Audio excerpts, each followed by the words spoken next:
everybody, this is Vince from To The Moon Treasures and ToTheMoonTreasures.com.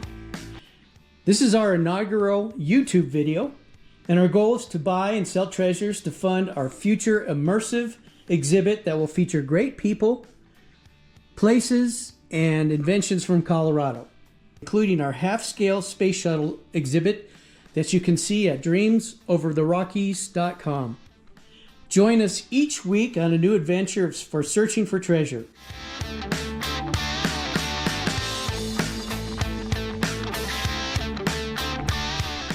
Well, first I want to thank the late Colonel's son, Colonel Jack Wilhite. This is his collection. We want to keep it together for an exhibit. We don't want to part it out. And first of all, I want to show you this, I believe is a drag chute from a Sabre jet, I was told. There is a date on it. I believe 1950s, kind of hard to read there. We have a G-suit, several of Jack's helmets. I believe these are mid-50s, early 60s. I'm sure some people will correct me out there. His Air National Guard helmet.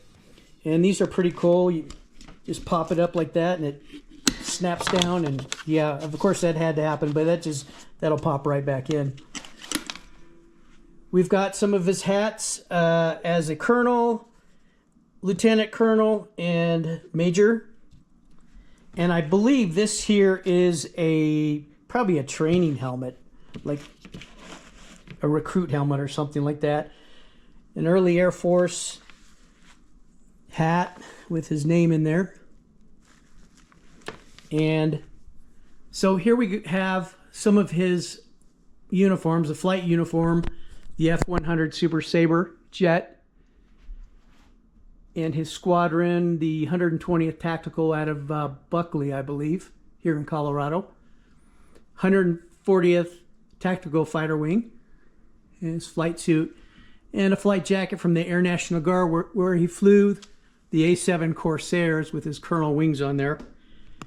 And a field blouse, probably from Vietnam era. And a really cool map from Vietnam. We have another G-suit down here. And I've never seen one of these before. Just beautiful cold weather jacket from the Air Force with a really crisp insignia on there. And another flight suit with a very crisp insignia. And we want to keep all this whole collection together, but we have duplicates, so some of those will be put up for sale so we can fund our exhibit. Here's the 1950s flight suit. And these patches were found in the pocket here. Never been put on, with a really nice Air Force insignia from the 50s. And we have some of his boots. And here are some more flight suits that we'll have for sale. And a catch-all bag. This was Jack's survival gear. And really nice hat. Took me a while to figure out what these were. And then I just looked at it for a while and I realized it had the shape of a .45. So it was probably to keep your gun from getting wet here. A couple signal mirrors. Really nice. Here's one that hasn't even been pulled out of the bag. A compass, another signal mirror. Here's a knife. And some bandages. I did say compass. These are really amazing moccasins. They've never been used. And if any of you have anything similar, let me know. A stove here. We have a couple of life vests from the Korean War with the CO2 cartridges. Each one has 2 CO2s. So there's 2 vests here. And then I believe these are tarps, but also used for survival tarps and also signal tarps. This is Jack's foot locker. And you can see First Lieutenant Jack Wilhite. Open it up, and it's just chock full of sealed flight suits and just amazing collection of things in here. These belong to Jack. He was not in World War II. He was post World War II, but this is the 1st Army Air Corps insignia. And we have a World War II helmet with, you can see his inscribed name there. And a mess kit from 1945 with some leggings. Jack was an amazing man. He was a pilot. He was a sheriff. He was a champion pistol shooter. Here's his award right there in a patch. And here's another award, 45 caliber pistol, 1979. Of course, my favorite sign right there. And here we have some great patches. 1967 NRA. Some beautiful patches from Colorado. A couple of altimeters. I'm not sure what year these are from, what airplane they were from. So any of you out there can't focus, shed some light on that. I'll take a picture later and add it to it.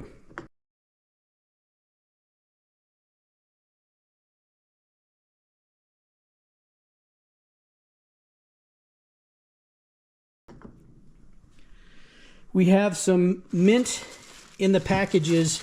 Here's a survival vest. Just really amazing. A little gun holster there. And another G-suit. And a really cool flight hat. This didn't belong to Jack. I got this at a garage sale because I was in the Navy, and it was in a box all by itself, and it kind of spoke to me, and it was made when I was 10 years old in 1974. Here we have some dress uniforms from Colonel Wilhite, pardon me.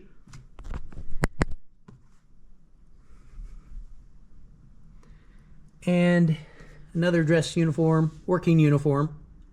Not working uniform, a dress uniform, that is. Here we have a map from Vietnam. Now this hat was in the lot, and you'll see later Jack flew a 2-seat MiG. And I don't know if this is a period correct hat or if it was from later and it was part of the presentation with the MiG. I don't know. And I'll throw in, this is, my wife's so proud of this. She painted this last weekend at the church with a bunch of ladies. Moving on to some of his personal effects. Denver Bears jersey. I was at a Denver Bears game one time in the early 70s. Jack was a very active man, and he went to the Rockies fantasy camps. Here's a picture of his squadron. And Jack is right here. Picture of him in front of the F-100 Super Sabre. And some artwork of his squadron in Vietnam. Jack was a sheriff for many years here in Colorado, part of the aviation department. And here we have an award.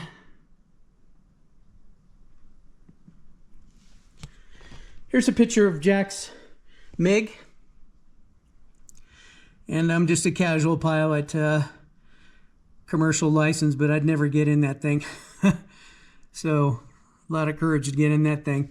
Here's his jacket. After the war, Jack became a United Airlines pilot. And here's his uniform. I do have the wings somewhere in the house. Here's an earlier hat and a first officer's hat.